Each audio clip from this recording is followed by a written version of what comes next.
ব্রাহ্মণবাড়িয়ায় প্রবাসীর জায়গায় অবৈধভাবে ইমারত নির্মাণের অভিযোগ। সিটিভি 71 সত্যের পথে অবিচল। ব্রাহ্মণবাড়িয়ায় প্রবাসীর জায়গায় অবৈধভাবে ইমারত নির্মাণের অভিযোগ পাওয়া গেছে। জেলার কসবা উপজেলার মেহারি ইউনিয়নের যমুনা গ্রামের সৌদি প্রবাসী মোহাম্মদ আল আমিন 2006 সালে তার অপর ভাই আলমগীর ও রমজানকে সাথে নিয়ে উক্ত গ্রামে 7.5 শতাংশ ভূমি এজমালিতে কিনেন। খরিদকৃত জায়গা ভাগ বন্টন হবার আগে অন্যান্য অংশীদারকে বঞ্চিত করে তার বড় ভাই আলমগীর জোরপূর্বক উক্ত জায়গা দখল করে নিজের খেয়াল খুশি মতো পাকা বাড়ি ঘরের নির্মাণ কাজ শুরু করে।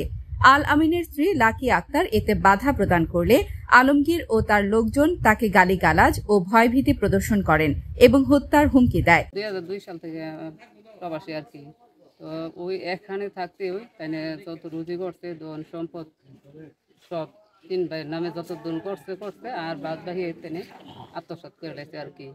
এখন এই জায়গাটা বিরোধ এটা তিনজনের নামে, এখন আমার স্বামীরে তারা দিতে চাইতেছে না।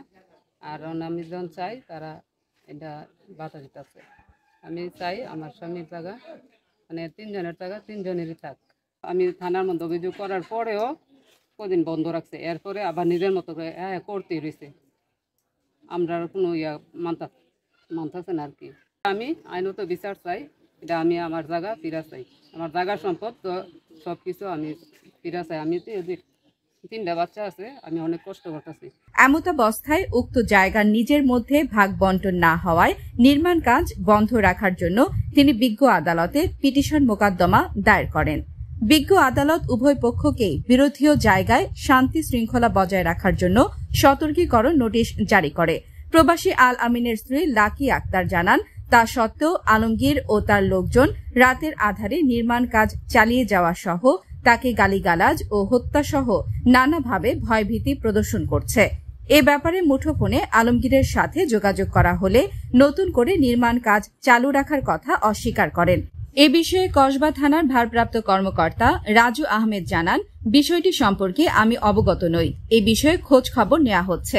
এই জায়গাটা হলো 7.5 এরা 3 ভাইয়ের নামে দলিল, 3 ভাই জায়গাটা নিছে, আমি জানি, আমি কইলাম আমি পাশের বাড়ি আরেক গোষ্ঠী, কিন্তু হ্যাঁ পাশের বাড়ি আমার, কিন্তু আলাপ আলোচনা শুনতেছে এরা 3 জনের জায়গা 3 ভাইয়ের নামে দলিল। ওহন 2 ভাইয়ে গরু লইতেছে, আরেক ভাইয়ের জায়গা নাই, সেই ভাই মামলা করছে, পুলিশে বাধাও দিছে, এরা বাধাও নিয়ে না কাজ কাম করতেছে, এইটুকুই জানিয়েছে।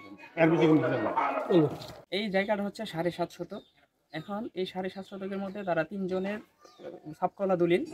উনি যখন এই গড় করার জন্য পরিকল্পনা নেয়, তখন রমজান ওকে বাধা দেয় যে আমার ছোট ভাইয়ের জায়গা রাইখা তারপরে তুমি গড় করো, যদি প্রয়োজন হয় আমার ঘর ভেঙে ফেলো, কিন্তু এটা সমাধান করে তারপরে গড় করো। তো এখন এই পর্যায়ে গিয়ে সেটা এই লাকি বেগম তখন এলাকার কিছু লোককে জানাইছে যে আমার এখানে আমি জায়গা পাবো, এখন ওনাকে বাধা দেন, আমি আমার বাধা সে শুনতেছে না, কিন্তু যেন আমার জায়গা রাইখা তারপরে গড় করে। এই মুহূর্তে উনি কসবাতে একটা মামলা দায়ের করার পরে উনি পুলিশ ফোর্স নিয়ে পরের দিন আইসা এই জায়গা বন্ধ করে দিয়ে যায় এবং যারা কাজ করে তাদের ঠিকানা নিয়েছে যে পরবর্তীতে কাজ করলে তোমাদের আইনত ব্যবস্থা নেওয়া হবে। এভাবে 15 দিন কাজ বন্ধ ছিল। তারপরে কিভাবে সে কি করছে, তারপরে সে আবার নতুন করে কাজ শুরু করলো। তারপর সে আরেকটা হুমকি দিয়েছে যে আমি 1 কোটি টাকা খরচ লাগলো আমি কাজটা করে দিব, এটা হচ্ছে আমার ওয়াদা, এরকম একটা হুমকি নিয়ে সেটা যখন সে আবার কাজ শুরু করছে, তারপর পিলারের কাজ সে শুরু করছে। তারপরে লাকি বেগম 144 এবং 145 এই মামলাটা করলো।